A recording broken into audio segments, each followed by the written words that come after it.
Today we are going to start next chapter, chapter number 5, magnetism. ठीक है, magnetism अभी तक हम क्या स्टडी की है हमने, मैग्नेटिक इफेक्ट ऑफ करंट की, करंट के थ्रू मैग्नेटिक इफेक्ट क्या होते हैं. तो ये जो मैग्नेटिज्म वाली जो ब्रांच है ये एक्चुअल में पहले से ही थी. मैग्नेटिक इफेक्ट बाद में आए थे, मैग्नेटिज्म बहुत पहले से थी. तो एक्चुअल में हुआ क्या था कि एक ग्रीस का एक आइलैंड है, मतलब एक आइलैंड, तो वहां पर जो कुछ ये जो शेपर्ड्स वगैरह होते हैं वो अपनी भेड़ वगैरह चरा रहे थे. तो वहां पर जैसे आइस वगैरह होती है तो उनके पास शूज थे, शूज के नीचे नील्स लगी हुई थी, आयरन की नील्स. ठीक है, ताकि वो बर्फ में आराम से चल सके. तो उन्होंने देखा कि कुछ जगहों पर उनकी जो शूज थे वो चिपक जा रहे थे, मतलब वो उनको काफी दिक्कत होती थी आगे बढ़ने में. तो उन्होंने ऐसी बहुत सी बार कंप्लेन करी कि यार हमारे ना शूज वगैरह हैं ऐसी, वो पता नहीं वहां पे कोई भूत वूत है वो पकड़ लेता है हमारे पाँव, तो हम आगे नहीं बढ़ पाते. लाठी नीचे रखते हैं तो वो भी वो चिपक जाती है वहां पे, क्योंकि उनकी जो वो डंडा था वुडन का, उसके नीचे भी वो आयरन के उन्होंने कुछ फिट कर रखा था ताकि वो घिसे ना, तो वो भी चिपक जाता. तो उन्होंने आखिर कंप्लेन की, भाई हमारा तो पाँव चिपक जाता है, वहाँ भूत वूत है. तो लेकिन उससे पहले से भी ये मैग्नेटिक प्रॉपर्टी कई बहुत टाइम पहले से, 1000 AD पहले से अराउंड चल रही हैं ये चीजें, तो उस तक नॉन थी. तो वहां पर फिर जब बाद में पता चला कि ये सारी चीजें कहाँ हुई, तो उस टाइम तक अलग अलग जगहों पे नॉन थी. कम्युनिकेशन स्टिल वहां पर कोई इंटरनेट वगैरह तो था नहीं, तो वहां से नाम आया मैग्नेट का. कैसे, तो जहां पे सिटी थी वो थी मैग्नीशिया. तो उस मैग्नीशिया के अंदर जो वहां की जो चट्टाने वगैरह थी उनके अंदर नेचुरल जो ओर होती है मैग्नेट की वो मिलती थी. ठीक है, जिसको हम आज की तारीख में, जिसको हमने नाम दे रखा है मैग्नेटाइट. मैग्नेटाइट और स्ट्रक्चर फॉर्मूला Fe3O4. ठीक है, so iron oxide black colour का. सो ये इसकी ओर थी, मैग्नेट की ओर फॉर्म के अंदर ये ऑक्साइड मिलता था आयरन का, और इसी वजह से इसके अंदर मैग्नेटिक प्रॉपर्टीज थी. तो क्योंकि ये मिला कहां पर, मैग्नीशिया में, इस वजह से इस ओर को नाम दिया गया, नेचुरल ओर जिसके पास अट्रैक्टिव प्रॉपर्टी थी टू अट्रैक्ट द आयरन, निकल, cobalt, such kind of materials, इसको नाम दिया गया मैग्नेटाइट. और जिस जो मटेरियल फिर इससे निकल रहा है उसी को नाम दिया मैग्नेट. ठीक है, सो ये कहां से आया है, मैग्नीशिया सिटी से, मैग्नीशिया. ठीक है, और ये मैग्नीशिया कहां का है, ग्रीस का, ग्रीस आइलैंड. तो ग्रीस के थ्रू ये ऐसा हुआ. अच्छा, इससे पहले जो चाइनीज लोग थे वो काफी, उन्होंने इसको टेक्नोलॉजिकल वाइज काफी अच्छे तरीके से यूज किया था. बहुत सी जगह जो इनके टेक्स्ट हैं, मतलब जो हिस्ट्री वगैरह है, वहाँ पर इन्होंने बहुत सी जगहों पर इसको मेंशन किया है. और जैसा आप लोगों की बुक में भी आप लोगों को मिलेगा कि बताया गया है कि एक चाइनीज जो राजा था उसकी विक्ट्री के बारे में, जैसे हम बताते हैं ना कि पृथ्वीराज चौहान ऐसा था वैसा था, तो उनके जो भी राजा थे उसकी भी कहानियां थी. तो एक कहानी में बताया गया कि हुएंग टी नाम का एक राजा था. हुएंग टी, पता नहीं कौन सी टी पीता था, हुएंग टी नाम का एक राजा था, चाइनीज राजा. तो उसकी विक्ट्री के बारे में बताया गया है. तो उसने उस टाइम पर जो भी उसके पास क्राफ्टमैन थे, जिनको हम आज की तारीख में इंजीनियर्स बोलते हैं, तो उन्होंने कहा भैया ऐसा बताओ, ऐसी चीज बनाओ जिससे हम, जिनसे लड़ने जा रहे हैं दूसरी कंट्री वाले किंग से, उससे हम इजीली जीत जाए. तो उनके पास डिफिकल्टी क्या थी, डिफिकल्टी ये थी कि फॉग बहुत ज्यादा होता था, सर्दी बहुत ज्यादा होती थी, तो कोहरा वगैरह आ जाता था. अब उस कारण बड़ी दिक्कत होती थी कि किस डायरेक्शन में जाए. आप सोचो कि जंगल में जा रहे हो, चारों तरफ फॉग ही फॉग है और आप वहां पे फंस गए. आपको पता तो है कि पर्टिकुलर अगर फॉग नहीं होता तो हमें इस डायरेक्शन में जाना है, लेकिन अब फॉग है, तो वहां पर उनको ये दिक्कत आती थी. तो वहां के इस राजा के उन इंजीनियर्स ने एक गाड़ी टाइप की बनाई.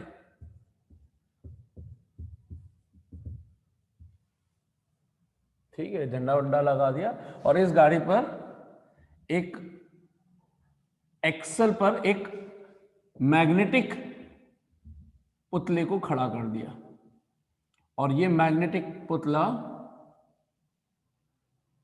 इसका जो हाथ है वो बेसिकली नॉर्थ साउथ की डायरेक्शन के अंदर रहता था। आपको बचपन से पता होंगी ये चीजें कि जब भी कोई मैग्नेट को हम फ्रीली सस्पेंड करते हैं वो हमेशा किस डायरेक्शन के अंदर रहती है, नॉर्थ साउथ डायरेक्शन के अंदर, जियोग्राफिकल नॉर्थ साउथ डायरेक्शन को पॉइंट करती है। तो अब वह भले ही यहाँ पे चारों तरफ फॉग है कैसा भी, तो अब ये मान लीजिए इधर मुड़ गए और लेकिन पता है कि नॉर्थ इधर है, तो ये एक्सल के कारण ये यहाँ पे घूमने वाला है ना, यहाँ पे पिवोटेड टाइप का है कुछ, तो इस पर ये आराम से घूम सकता था।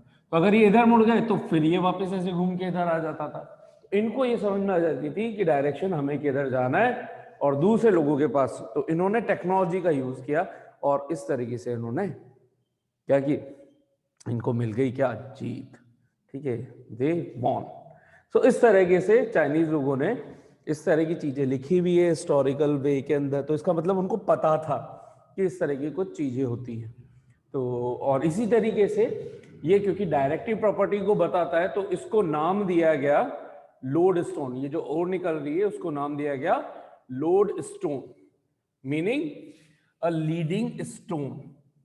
लीडिंग स्टोन, लीडिंग बोले तो लीड करना, तो एक ऐसा स्टोन जो मैग्नेटाइट ओर है, ऐसा स्टोन जो डायरेक्शन बता रहा है, नेविगेट करता है, जिसके थ्रू एक पर्टिकुलर सिचुएशन के अंदर जाया जा सकता है, उसको बोलते हैं उसको इसलिए उन्होंने नाम दिया क्या, लोड स्टोन, इस ओर को।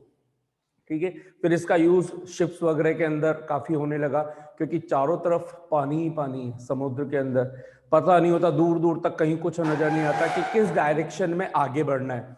तो वहां पर फिर इन चीजों का यूज किया गया। फिर इनको बिल्कुल थिन स्लाइड्स के टर्म्स में इनको जब ब्रेक करते थे और किसी कॉर्क पर रख दें या फ्रीली सस्पेंड कर दें तो फिर से ये नॉर्थ साउथ के अंदर स्टे होती थी। तो इस तरीके से इन चीजों की के बारे में पता चला कि हाँ भाई ऐसा ऐसा कुछ होता है, पता बहुत पहले से था। फिर ये यहाँ से सारा कुछ नाम वगैरह का ये जो सीन है इस तरीके से आया था। ठीक है सर। सो अगर बात की जाए कि what is magnet and what is magnetism, so magnet those materials which have the property to attract certain type of material like iron, nickel, cobalt. These such kind of materials which have this attractive properties are called magnets. And what is magnetism? The phenomenon of this attraction is called magnetism. ठीक है, सो ये magnet होता है, ये magnetism होता है। अच्छा, किसी भी मैग्नेट के पास में अगर आप इस तरह के ऑब्जेक्ट्स को ले जाओ जैसे सॉफ्ट आयरन या निकल तो या स्टील, तो ये क्या करते हैं, ये खुद भी उस मैग्नेट की प्रॉपर्टी को एक्वायर कर लेते हैं फॉर द टाइमिंग। अगर आपने केवल पास रख रखा है काफी टाइम तक तो उनके अंदर मैग्नेटिक प्रॉपर्टीज आ जाती है टेम्परेरी। और आज की तारीख में हमारे पास वो मेथड है जिसके अंदर हम इनको परमानेंट भी कन्वर्ट कर सकते हैं। उनकी कुछ स्पेसिफिक ओरिएंटेशन होती है। हमको पता है कि हर एक मैटर में, कोई सा भी मैटर हो, एटम्स हैं, एटम्स में इलेक्ट्रॉन, प्रोटॉन, न्यूट्रॉन होते हैं, तो इलेक्ट्रॉनिक कॉन्फ़िगरेशन की जो उनकी स्पिन मोशन है उसको बेसिकली कन्वर्ट किया जाता है। कैसे करेंगे वो बाद में चैप्टर में आगे देखा जाएगा। सो उस बेसिस पर जब एक पर्टिकुलर ओरिएंटेशन दे दी जाती है तो इस तरह के मटेरियल को हम किस में कन्वर्ट कर देते हैं, परमानेंट मैग्नेट के अंदर कन्वर्ट कर देते हैं। ठीक है, अब बात आई कि भाई परमानेंट मैग्नेट की जरूरत क्यों पड़ी है या क्यों ऐसा कर रहे हैं। तो कि जो मैग्नेट्स नेचुरली मिलते हैं, नेचुरल मैग्नेट्स जो ये मैग्नेटाइट और इनके थ्रू मिल रहे हैं, उनकी स्ट्रेंथ काफी वीक होती है, काफी वीक होती है। और दूसरी चीज, वो डिजायर्ड शेप में नहीं होते। अब आपको इस तरह से और में इस तरह का कुछ रैंडम टाइप का ये और मिल गया, ठीक है, अब आप इसको यूज कैसे करोगे, फिर आप इसको कट करोगे, ये सारी चीजें फिर डिजायर्ड फॉर्म में लाओगे तो आपका बहुत सारा पोर्शन तो वेस्ट चला गया। और फिर इसकी मैग्नेटिक स्ट्रेंथ भी उतनी अच्छी नहीं है। तो इनसे, इन चीजों के थ्रू देखा गया कि यार क्या करें, तो फिर पता चला कि भाई आयरन, सॉफ्ट आयरन आराम से अट्रैक्ट हो जाता है, उसमें मैग्नेटिक प्रॉपर्टीज भी आ जाती है, स्टील में आ जाती है। तो उनको फिर क्या बनाया गया, परमानेंट मैग्नेट बनाया गया। तो ऐसे जो परमानेंट मैग्नेट या टेम्परेरी मैग्नेट जो बना लेते हैं डिजायर्ड शेप के, उन्हीं को बोलते हैं हम क्या, आर्टिफिशियल मैग्नेट्स। ठीक है, सो आज की तारीख में आर्टिफिशियल मैग्नेट्स, बहुत शेप्स के आर्टिफिशियल मैग्नेट्स बहुत जिस भी शेप का आपको मैग्नेट चाहिए, आप उस शेप के अंदर स्टील वगैरह को मोल्ड करके और उनको फॉर्मेट दे करके आप आराम से मैग्नेट बना सकते हैं। उनको परमानेंट मैग्नेट, टेम्परेरी मैग्नेट, जैसा भी बनाना चाहे।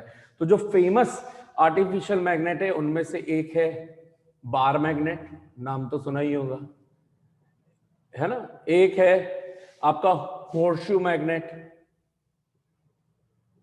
Horseshoe magnet. ये बार मैग्नेट इस तरह से, चाहे वो सिलेंड्रिकल रॉड शेप में हो उसको भी बार मैग्नेट ही बोलते हैं जनरली, और ये इस तरह का जो क्यूबिकल शेप में होता है इसको भी बार मैग्नेट ही बोला जाता है। क्यूबॉइडल शेप के अंदर जो होता है उसको भी हम क्या बोलते हैं, बार मैग्नेट ही बोलते हैं। तो हॉर्सशू कैसा होता है, हॉर्स के जैसे शू होते हैं उस तरीके का ये होता है, ठीक है, ये इस तरीके का हॉर्सशू मैग्नेट, ठीक है। और क्या, और किस तरह की चीजों में कन्वर्ट कर दिया जाता है, मैग्नेटिक नीडल जो कंपास में होती है, सो आई गेस वो तो सब लोगों ने देखी भी है मैग्नेटिक नीडल, ठीक है। तो ये मैग्नेटिक नीडल रही, ये इस तरीके की इसके अंदर, ठीक है। तो ये हमेशा एक फिक्स डायरेक्शन के अंदर ही ठहरती है, मैग्नेटिक नीडल हो गई, ठीक है। तो कंपास के अंदर यूज कर ली जाती है। और फिर जो भी आपका शेप है, सर्कुलर शेप बना सकते हैं, है ना, सर्कुलर मैग्नेट्स, सो बटन मैग्नेट्स जिनको जनरली बोल दिया जाता है, बटन्स की टर्म्स में मैग्नेट्स होते हैं। तो काफी साइज में बहुत कॉम्पैक्ट, लेकिन स्ट्रेंथ इतनी पावरफुल, ये इतना जितना मैंने बोर्ड पे बना दिया शायद ये भी बहुत बड़ा है, इससे भी छोटा मैग्नेट, ये इतना सा पावरफुल स्टील का मैग्नेट। तो बहुत हाई स्ट्रेंथ होती है इनकी, मतलब दी जाती है, होती नहीं है, दी जाती है। तो इस तरह से आर्टिफिशियल मैग्नेट्स का यूज करते हैं, ठीक है। तो these are the basic things जो अभी हम डिस्कस कर रहे हैं इंट्रोडक्टरी क्लास के अंदर। और अब इंट्रोडक्शन दे ही रहे हैं तो कुछ बेसिक प्रॉपर्टीज भी देख लेते हैं कि बार मैग्नेट की, क्योंकि मोस्टली जगह पर लैब वगैरह में भी या कहीं पे जो एक्सपेरिमेंट वगैरह परफॉर्म करते हैं तो वहाँ बार मैग्नेट ही यूज आता है। तो उसकी प्रॉपर्टीज क्या क्या हो सकती है, so some basic properties of a bar magnet, properties of a bar magnet. या बचपन से पढ़ते आ रहे हो इसलिए कोई इतनी कोई खास चीज है नहीं, बस वही फिर से लेकिन एक बार इंट्रो देना होता है तो इसलिए बताया जा रहा है। सबसे पहले बोल दे कि अट्रैक्टिव प्रॉपर्टी होती है। तो एक बार मैग्नेट हमेशा क्या करता है, अट्रैक्शन शो करता है किस तरह के मटेरियल्स के लिए, आयरन, निकल, कोबाल्ट, स्टील, इस तरह के आइटम्स, इस तरह के मटेरियल्स की तरफ क्या करता है, वो अट्रैक्शन प्रॉपर्टी शो करता है। और इसका एक्सपेरिमेंट अगर देखना हो तो आप क्या कर सकते हो, आप एक चाहे तो कार्डबोर्ड ले लीजिए या थिन ग्लास प्लेट ले लीजिए, ठीक है, और उस पर आयरन फिलिंग्स, जो आयरन पाउडर होता है, वेल्डिंग वगैरह करते हैं वहां पे आयरन का जो चूरा वूरा गिर जाता है, वो आयरन फिलिंग्स, आयरन पाउडर आप ले लीजिए यहाँ पे, और नीचे, इसके नीचे बार मैग्नेट रख दीजिए। तो जब आप बार मैग्नेट रखोगे तो आपको पता चलेगा कि ये किस तरीके से अरेंज हो रही है यहाँ पर। तो अब मैं इसको ये हटा देता हूँ, स्लाइड्स को हटा देता हूँ, डायरेक्ट बनाता हूँ। तो कुछ इस तरीके से मान लीजिए अगर ये बार मैग्नेट है, इसके चारों तरफ अगर आयरन फिलिंग्स है तो आयरन फिलिंग्स कुछ इस तरीके से अपने आप को रीअरेंज कर लेती है,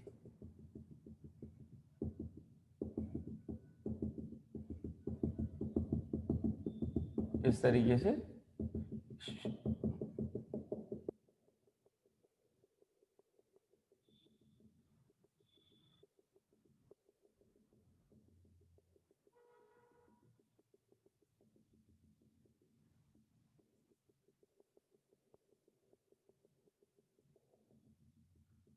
तो ये इस तरह का कुछ अरेंजमेंट देखने को मिलता है हमें, किसका, आयरन फिलिंग्स का।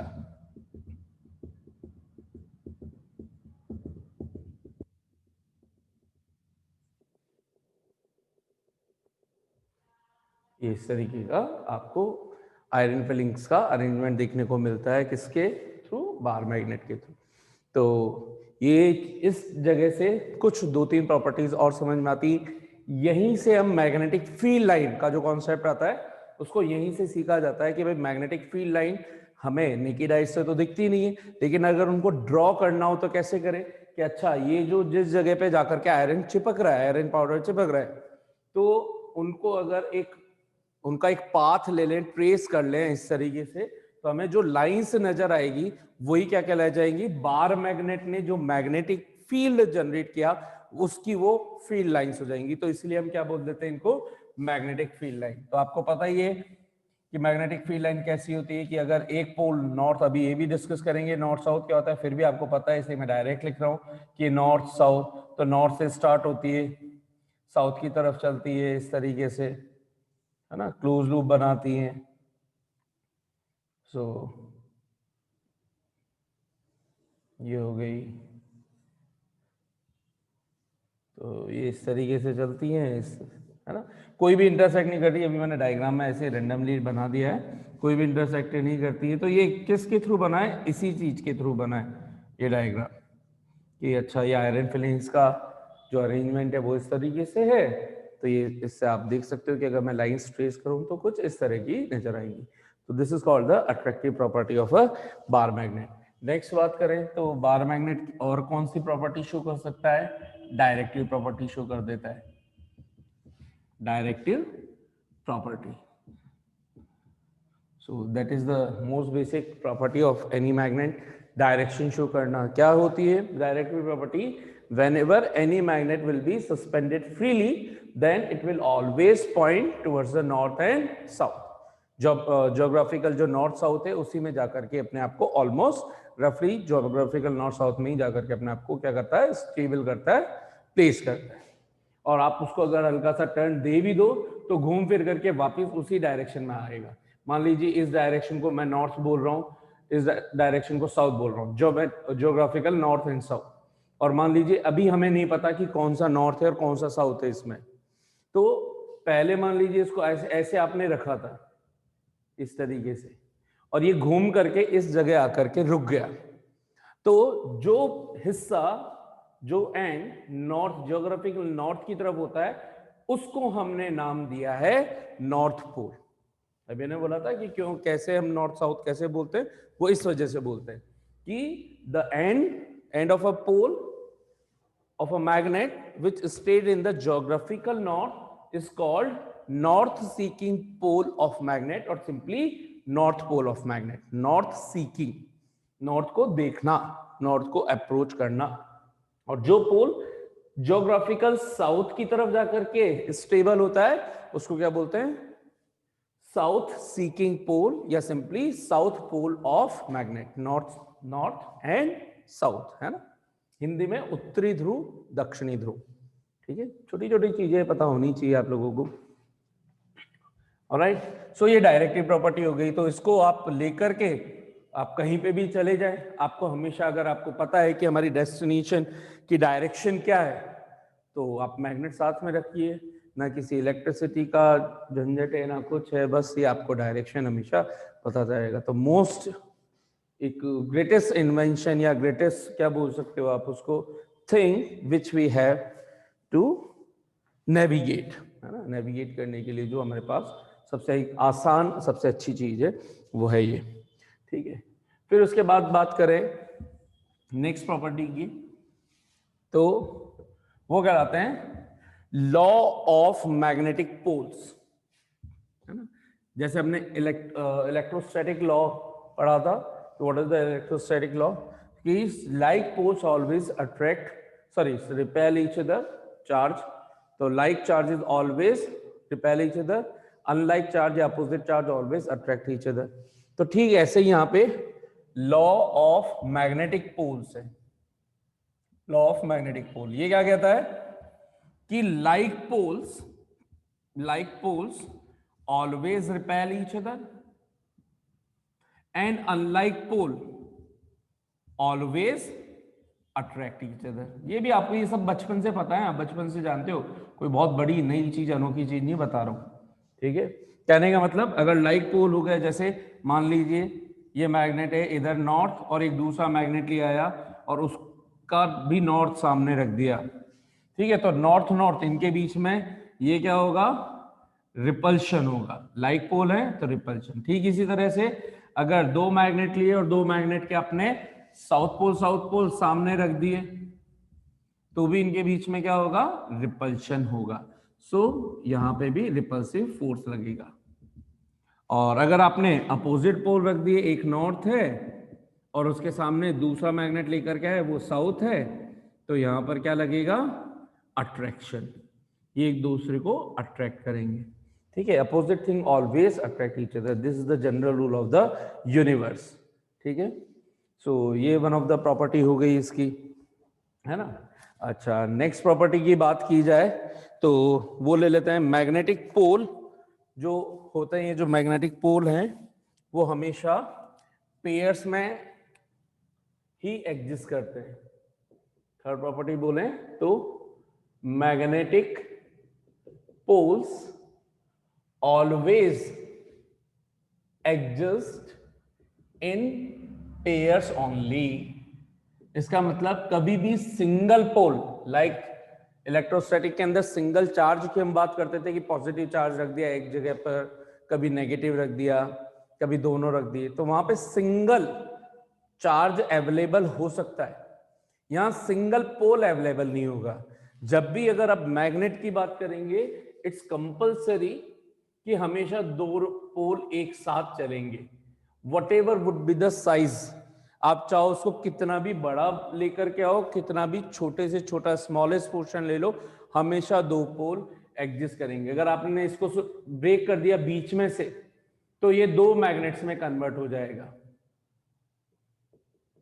तो एक हिस्सा अपने आप, जिधर साउथ चल रहा है उसके अपोजिट अपने आप नॉर्थ बन जाएगा, और इधर आपने ये ब्रेक किया है तो ये अपने आप इधर साउथ बन जाएगा। फिर आपने इसको फिर से बीच में से ब्रेक कर दिया तो फिर से यहाँ पर ये दो नए मैग्नेट बन गए। इसमें से ये हिस्सा साउथ चल ही रहा है तो ये नॉर्थ हो गया, ये चल रहा है तो ये नॉर्थ चल रहा है, ये साउथ हो गया। इसमें ब्रेक कर दिया आपने तो ये और दो नए मैग्नेट हो गए, ये साउथ चल रहा है, ये नॉर्थ हो गया। इधर ब्रेक हुआ, इधर नॉर्थ चल रहा था तो ये नॉर्थ हो गया, साउथ हो गया। यानी कि एक के दो, दो के चार, चार के आठ दिखते हैं किसमें, मैग्नेट्स के अंदर। आप कितना भी छोटा, यानी कि आप माइक्रोस्कोपिक लेवल पे भी ले जाओ, आप एटम की भी बात करोगे तो भी वहां पे एक तरफ नॉर्थ होगा एक तरफ साउथ होगा, ऐसा बोला जाएगा। ऐसा होता है बिल्कुल, मतलब पाउडर फॉर्म भी ले लोगे तो भी ऐसा नहीं है कि नॉर्थ पोल अलग हो गया और साउथ पोल अलग हो गया, हमेशा they will be existing in pair only. ठीक है, so this is one of the property कि जब हम प्रैक्टिकल कर रहे हैं तो हमेशा ऐसा मिल रहा है हमें। सो ये वन ऑफ द प्रॉपर्टी हो गई इसकी। ठीक है, अच्छा नेक्स्ट बात करते हैं नेक्स्ट प्रॉपर्टी की, फोर्थ प्रॉपर्टी की। वो फोर्थ प्रॉपर्टी अट्रैक्टिव हो गई, डायरेक्टिव हो गई, मैग्नेटिक पोल्स ऑलवेज। नेक्स्ट बात करते हैं inductive property of magnet. Inductive property of magnet,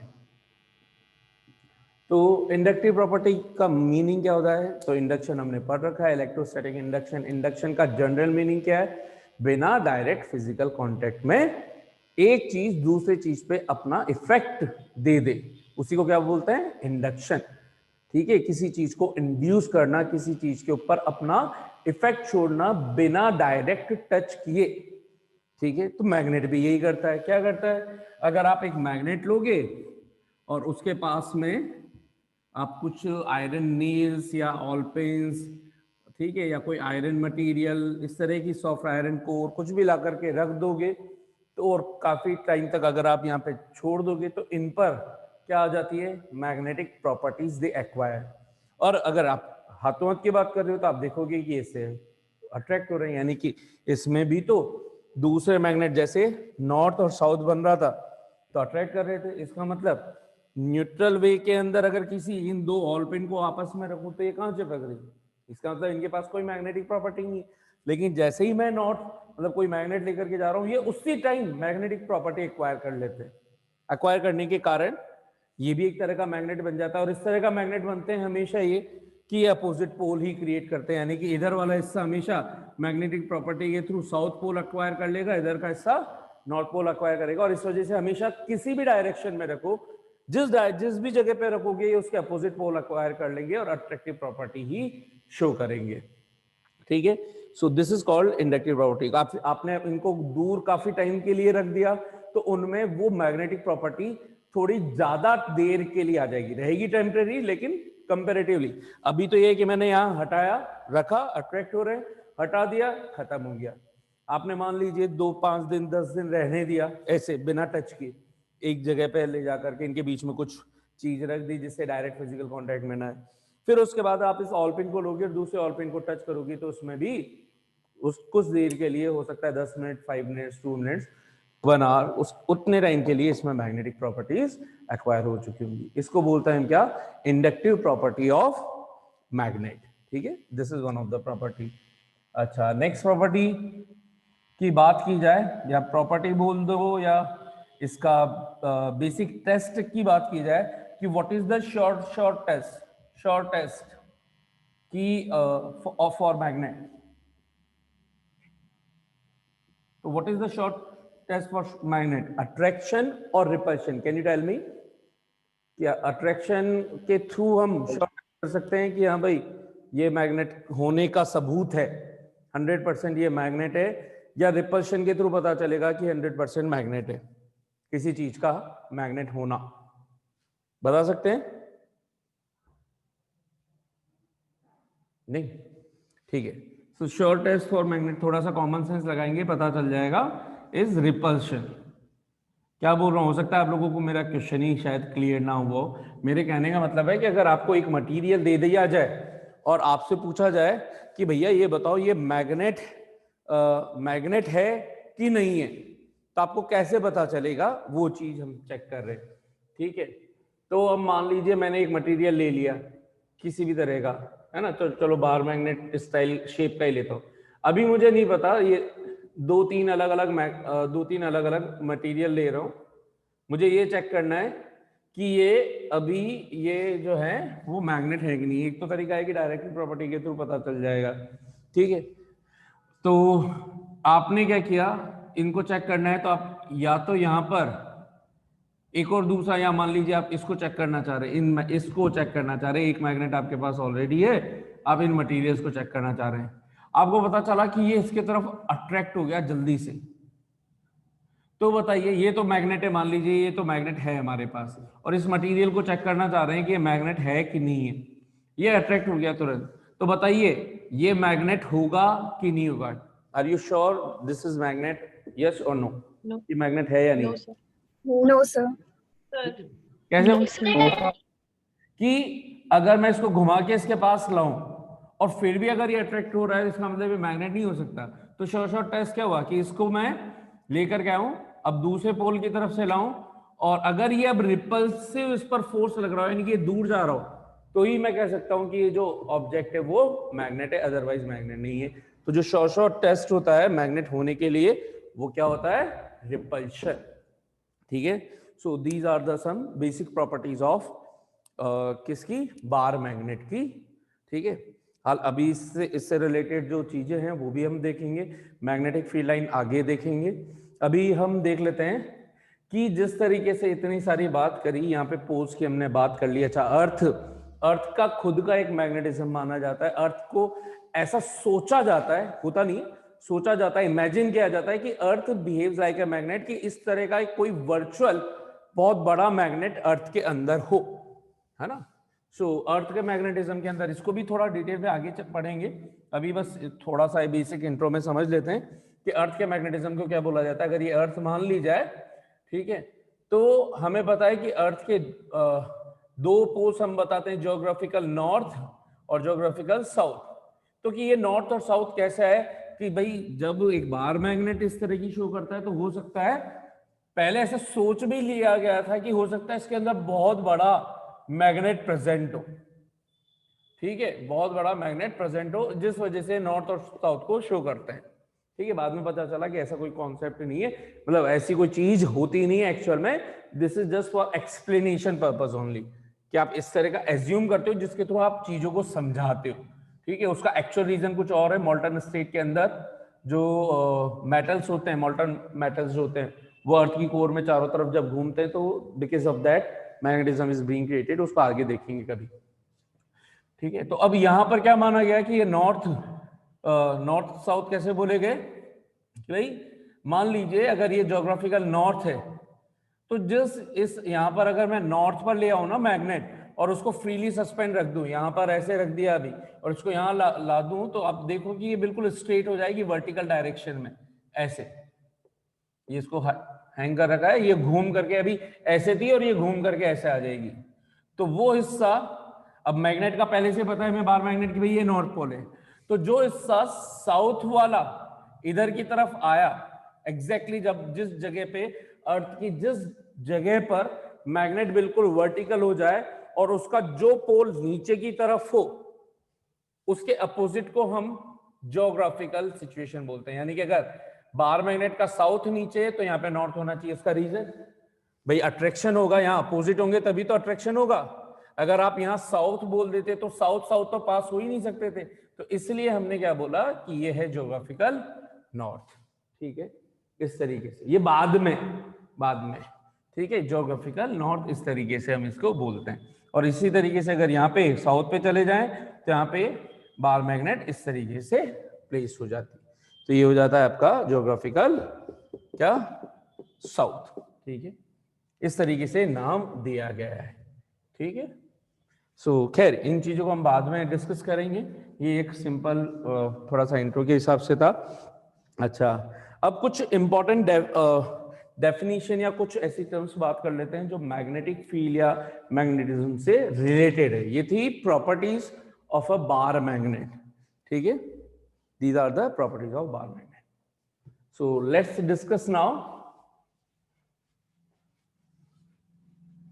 some definition or some terms which are related to magnetism, जिनका, क्योंकि फिर बाद में हम उन टर्म्स को फिर डायरेक्टली यूज करेंगे, तो वो टर्म्स आपको पता होनी चाहिए, है ना।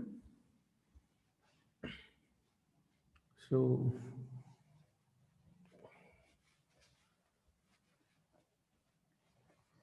देखिए भाई,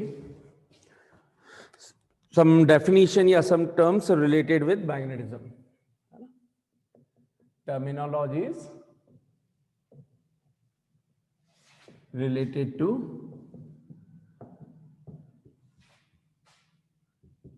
मैग्नेटिज्म। तो सबसे पहली जो बात आएगी वो तो यही आएगी कि व्हाट इज मैग्नेटिक फील्ड। जैसे हमने इलेक्ट्रोस्टैटिक के अंदर सबसे पहली चीज डिफाइन करी चार्ज, और चार्ज के बाद मैग्नेटिक इलेक्ट्रिक फील्ड, वैसे यहाँ पे मैग्नेटिक फील्ड, मैग्नेट हमारे पास डायरेक्ट है इसलिए। तो what is magnetic field? Charge में हम क्या बोलते थे कि वो चार्ज के चारों तरफ का वो स्पेस जहां पर किसी यूनिट पॉजिटिव टेस्ट चार्ज को लाया जाए तो वो अपने ऊपर जो भी फोर्स एक्सपीरियंस करे, जिस रीजन तक, जिस जगह तक, जिस हिस्से तक, जिस पोर्शन तक फील कर सकेगा, वो हिस्सा, वो रीजन क्या कहलाता है? उसका इलेक्ट्रिक फील्ड। ठीक है, ऐसे मैग्नेटिक फील्ड क्या है? किसी भी मैग्नेट के सराउंडिंग का वो स्पेस जहां पर किसी अगर दूसरे मैग्नेट को लेकर के आया जाए तो वो उस पर एक फोर्स ऑफ अट्रैक्शन या रिपल्शन बेस्ड ऑन की direction of orientation of force किस डायरेक्शन में ला रहे। तो किसी भी मैग्नेट के चारों तरफ का या सराउंडिंग का वो रीजन जहां पर किसी मैग्नेट के इन्फ्लुएंस को फील किया जा सके, एक्सपीरियंस किया जा सके, that space, that region is known as magnetic field. Again, what is magnetic field?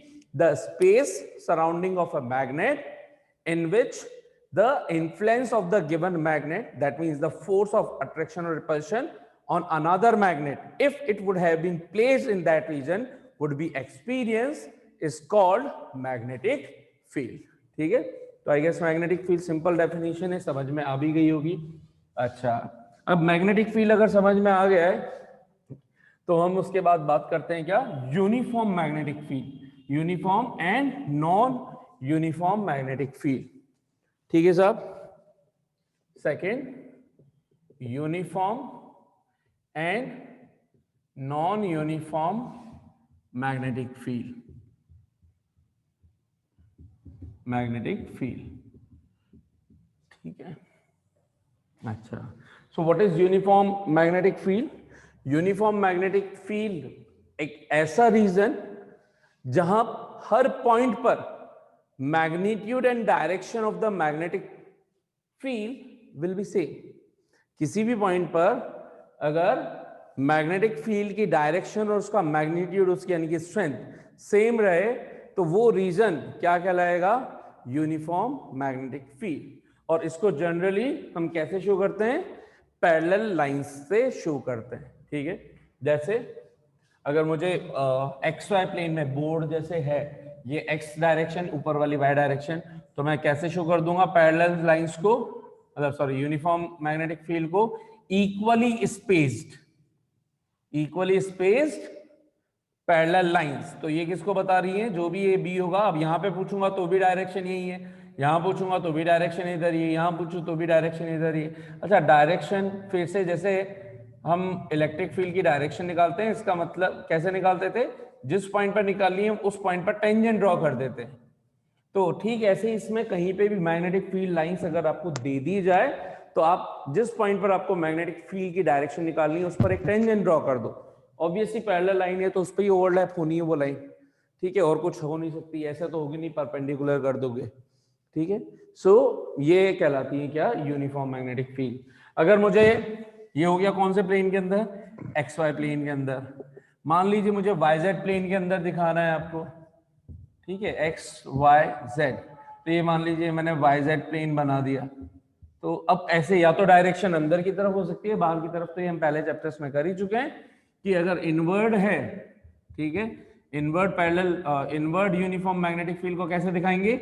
Equally spaced crosses. Cross का मतलब perpendicular to the plane, inward, और इक्वल स्पेस रखने से क्या हो गया कि ये सब एक दूसरे के पैरेलल हैं। तो ये किसको शो कर रहे हैं? यूनिफॉर्म मैग्नेटिक फील्ड को शो कर रहे हैं। इसी तरह से अगर बाहर होगा तो बाहर के लिए क्या डायरेक्शन शो करते हैं? डॉट। तो इक्वल डिस्टेंस पर डॉट लगा दीजिए, तो ये क्या हो गई? डॉट का मतलब perpendicular to the plane, outward, बाहर की डायरेक्शन में, और इक्वली स्पेस रख रखा है हमने हर तरह से। तो ये हो गई एक तरह से, ये लाइंस ऐसे दिख रही होंगी, है ना, ऐसे बाहर आती है, तो ये पैरेलल लाइन से नजर आएंगे आपको जेड डायरेक्शन के अंदर, वाई जेड प्लेन के अंदर। So this is the representation of uniform magnetic field. Non uniform, तो जो बार मैग्नेट बनाता है वो एक्चुअल में किसका है? यूनिफॉर्म का या नॉन यूनिफॉर्म का? बता सकते हैं आप मुझे? बार मैग्नेट जो बनाता है, मैग्नेटिक फील्ड लाइन जो बार मैग्नेट्स की हम शो करते हैं या सोलेनोइड की शो करते हैं, it is of uniform magnetic field और non uniform magnetic field? Quickly tell me. Uniform. Uniform. Sir अंदर यूनिफॉर्म, बाहर। ठीक है, गुड। सो जनरली जो आउटसाइड जो हम बोल रहे हैं वो नॉन यूनिफॉर्म होता है, ठीक है। ओवरऑल पूछेंगे, अगर ओवरऑल इकट्ठा पूछ लेंगे तो भी वो क्या कहलाएगा? नॉन यूनिफॉर्म ही कहलाएगा। 1 सेकेंड एक्सक्यूज मी। तो क्या बता रहा था? हाँ, बार मैग्नेट सोलेनोइड जो है ओवरऑल बोले जाएंगे तो नॉन यूनिफॉर्म, स्पेसिफिकली बोलोगे अंदर, inside the bar magnet uniform magnetic field, outside non uniform magnetic field. यार खुद देखो कि बार मैग्नेट की अगर मैं मैग्नेटिक फील्ड लाइन बनाता हूं तो कैसे बनाता हूं? ये देखिए, ये इस तरीके के बनाते हैं ना।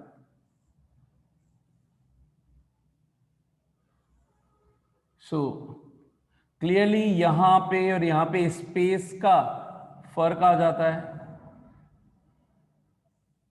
ये स्पेस का फर्क आ जाता है, इस जगह पे क्राउडनेस का फर्क आ जाता है, ये इस तरीके से। तो एक जगह क्राउडनेस ज्यादा है, एक जगह क्राउडनेस कम है, ये इस तरीके से। तो इक्वली स्पेस नहीं है, यहाँ क्राउडनेस ज्यादा है, यहाँ क्राउडनेस कम है, इक्वली स्पेस भी नहीं है। हाँ, अंदर बोलोगे तो ऑलमोस्ट सब जगह ये स्ट्रेट लाइन एक दूसरे के पैरेलल चलती हुई नजर आएंगी और इक्वली स्पेस होंगी generally. So inside of it will be a uniform and outside non uniform. Overall पूछोगे तो नॉन यूनिफॉर्म ही बोला जाएगा। इकट्ठा पूछोगे एक भी चीज नॉन यूनिफॉर्म होगी तो ओवरऑल क्या बोलेंगे अब? Non uniform. Outside non uniform magnetic field. तो नॉन यूनिफॉर्म मैग्नेटिक फील्ड का मतलब यही है। अच्छा, मैग्नेटिक, बहुत से लोगों को कंफ्यूजन क्या होता है कि यूनिफॉर्म मैग्नेटिक फील्ड का मतलब है पैरेलल लाइंस, तो नॉन यूनिफॉर्म मैग्नेटिक फील्ड का मतलब है नॉन पैरेलल लाइंस, है ना। तो आप में से कितनों को ये कंफ्यूजन था? हाँ, तो भाई अच्छी बात है, जिनको अगर कंफ्यूजन नहीं था तो जिनको कंफ्यूजन है वो समझ लीजिए, these are also parallel. Parallel का मतलब इतना सा है कि वो कभी भी इंटरसेक्ट नहीं करेंगी। पैरेलल का मीनिंग इतना सा है कि वो इंटरसेक्ट नहीं करेंगी, ठीक है। इक्वल स्पेस का मतलब है पैरेलल विद इक्वल स्पेस, कि हर एक जगह स्ट्रेंथ सेम रहेगी, डायरेक्शन सेम रहेगी। क्लियरली इसमें तो डायरेक्शन चेंज हो रही है ना, इसमें इस जगह पूछूंगा डायरेक्शन ये है, इसमें डायरेक्शन ये है, इसमें डायरेक्शन ये है, ये डायरेक्शन है, इसमें डायरेक्शन चेंज हो गई है ना। मैग्नीट्यूड और डायरेक्शन सेम जहां रहे, इक्वली स्पेस रहे, उसको बोलते हैं क्या हम यूनिफॉर्म। नॉन यूनिफॉर्म में ये देखिए ये सब एक दूसरे के पैरेलल ही हैं, कोई सी भी लाइन ये कर्व शेप में हो तो भी तो पैरेलल ही है, सर्कुलर शेप होता है वो भी पैरेलल ही कहलाता है। ठीक है, आपको देखना है इक्वल स्पेस है कि नहीं है, इसके अंदर डायरेक्शन क्या हो जाएगी, हर पॉइंट पर चेंज हो जाएगी। तो हम बात कर रहे हैं जहां पर डायरेक्शन भी ना चेंज हो हर पॉइंट पर, और जहां पे मैग्नीट्यूड भी सेम रहे, तो वो किसके थ्रू शो कर सकते हैं हम, equally space parallel straight lines के थ्रू। ठीक है, तो आई गेस यहां तक आप लोगों को क्लियर हो चुका होगा। अब एक दो चीज और समझते हैं, उसके बाद फिर करेंगे नेक्स्ट क्लास में कंटिन्यू।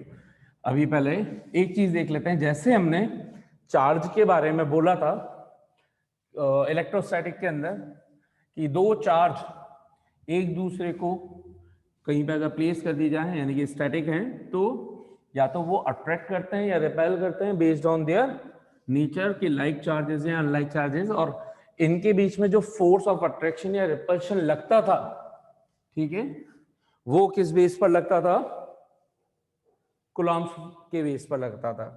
तो यहाँ पे भी उसकी चर्चा करते हैं। अच्छा, अभी मैंने शायद एक दो ही टर्म डिस्कस करी है, यूनिफॉर्म मैग्नेटिक फील्ड और मैग्नेटिक फील्ड, एक दो टर्म और बच रही है, उनको भी डिस्कस कर लेते हैं जल्दी से, फिर आप इस पर आते हैं वापस से। बात करते हैं मैग्नेटिक एक्सिस। मैग्नेटिक एक्सिस दो तीन पॉइंट और डिस्कस करते हैं, फिर आते हैं इस वाले पॉइंट पर वापस। Magnetic axis, so magnetic axis क्या होती है, तो अगर ये बार मैग्नेट है,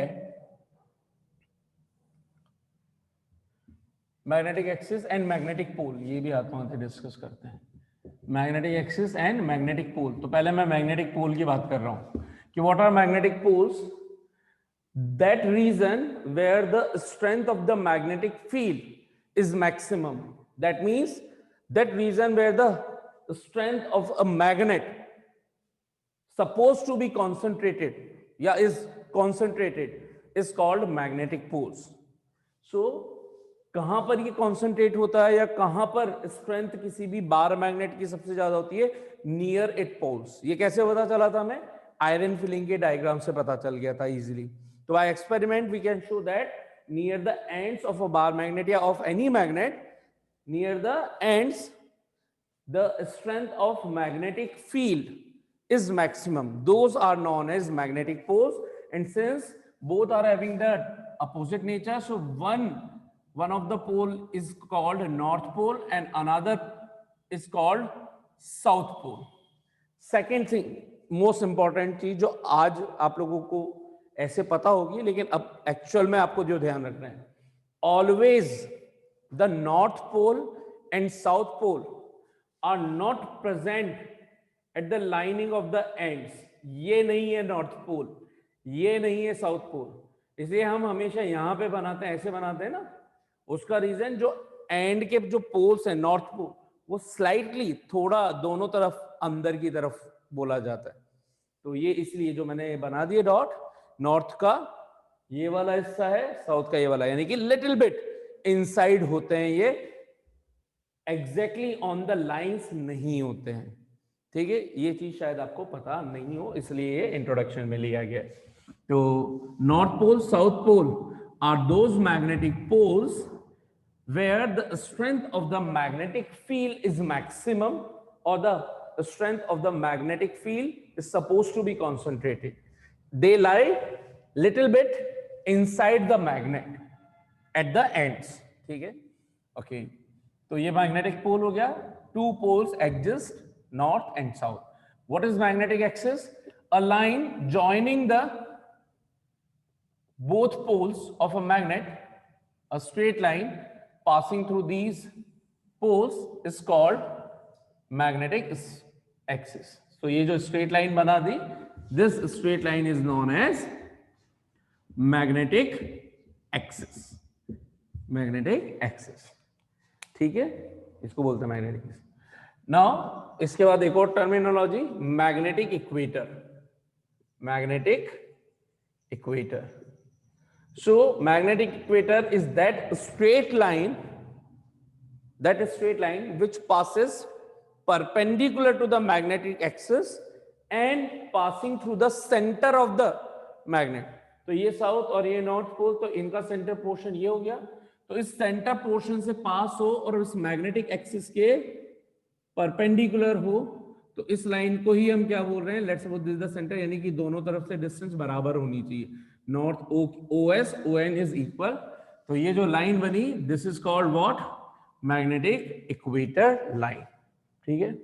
प्लेन बोलेंगे तो प्लेन बना दो, यही प्लेन को अगर मैं कंप्लीट कर दूं तो ये मैग्नेटिक इक्वेटर प्लेन हो जाएगा, ठीक है, ऑलराइट। अच्छा, और क्या बच गई, और ये लास्ट चीज, तो magnetic length and geographic length, magnetic length and geographic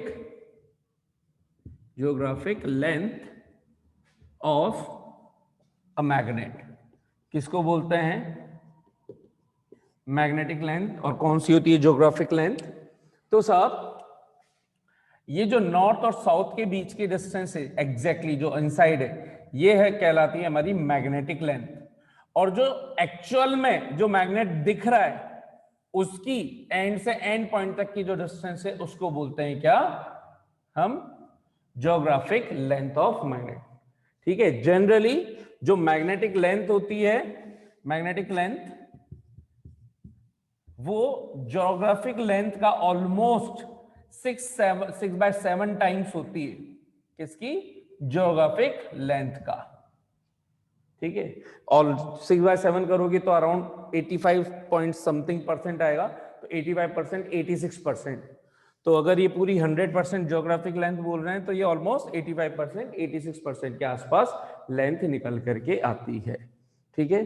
अब जब हम कैलकुलेशंस में लेंगे, जिस तरह से हमने इलेक्ट्रिक डायपोल पढ़े थे, तो हम अपोजिट चार्जेस और उनके बीच की जो डिस्टेंस लेते थे, उसको जनरली 2a बोल देते, सिंपली 2a इसलिए लेते हैं ताकि सेंटर से डिस्टेंस a ले सकें कैलकुलेशन के टाइम पर, वरना अगर मैं a लेता तो a/2 करना पड़ता। तो ठीक ऐसे ही यहां पर भी जब हम कैलकुलेशंस करते हैं, तो इस लेंथ को, n से s की लेंथ को हम 2l ले लेते हैं, ताकि OS डिस्टेंस भी l हो जाए और ON डिस्टेंस भी l हो जाए।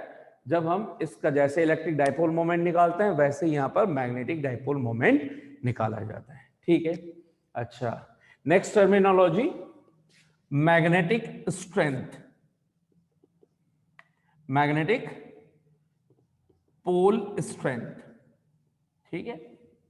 जैसे इलेक्ट्रिक डायपोल में, डायपोल का मतलब है दो तरह के पोल, और दोनों का अपोजिट नेचर का होना, same strength, same magnitude, opposite nature, +q -q।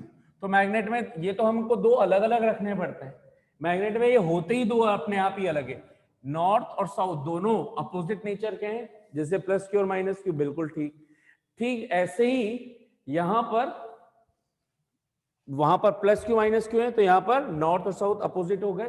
तो जो नॉर्थ होता है उसको हम एज ए पॉजिटिव मानते हैं, है ना, हमने इसको कन्वेंशन दे रखा है कि भाई पॉजिटिव की तरह एक्ट कर लो, इसको नेगेटिव की तरह एक्ट कर लो by default. So positive, negative. और जो इसकी स्ट्रेंथ है, अब इसमें तो चार्ज Q से बता रहे हैं, इसको कैसे बताएंगे, तो आप N और S बोलोगे तो उससे आप कंफ्यूज हो जाओगे। क्यों हो जाओगे, जैसे इलेक्ट्रिक डायपोल मोमेंट में बात करते हैं, तो Q into the distance between them, जो भी होती है D, वो लिख देते हैं। तो Q तो वन ऑफ द चार्ज है ना, तो अब मैं N लिखूं कि S लिखूं तो यहाँ कंफ्यूज हो जाए, तो उसकी जगह हम क्या बोल देते हैं, M। तो मैग्नेटिक पोल स्ट्रेंथ को सिंबल दे रखा है स्मॉल m। जब दोनों अलग अलग बोलेंगे, तो एक को अगर दूसरा मैग्नेट लिया है तो ये एक M1 हो जाएगी, दूसरी M2 हो जाएगी। तो मैग्नेटिक पोल स्ट्रेंथ को हमने सिंबल क्या दे रखा है, M। तो सिंपली इसको मैग्नेटिक पोल स्ट्रेंथ बोला जाए या मैग्नेटिक पोल बोला जाए, उसको हम सिंबल क्या दे रहे हैं, स्मॉल m, ठीक है। मैग्नेटिक डायपोल मोमेंट को क्या बोल देंगे, जैसे उसमें P बोलते हैं इलेक्ट्रिक डाइपोल मोमेंट, इसमें बोल देंगे कैपिटल M। ठीक है, तो यहां तक ये सारी चीजें terminologies, how many of you understood it properly. वैसे कुछ ज्यादा कोई खास था नहीं, कितने फिर भी अच्छे से समझ चुके हैं। तो अब जो हम पढ़ेंगे वो पढ़ेंगे क्या, जैसे हमने पढ़ा था इलेक्ट्रोस्टैटिक कूलम्ब्स लॉ, ऐसे ही पढ़ेंगे मैग्नेटिक कूलम्ब्स लॉ, लेकिन उसको करेंगे अब नेक्स्ट क्लास के अंदर।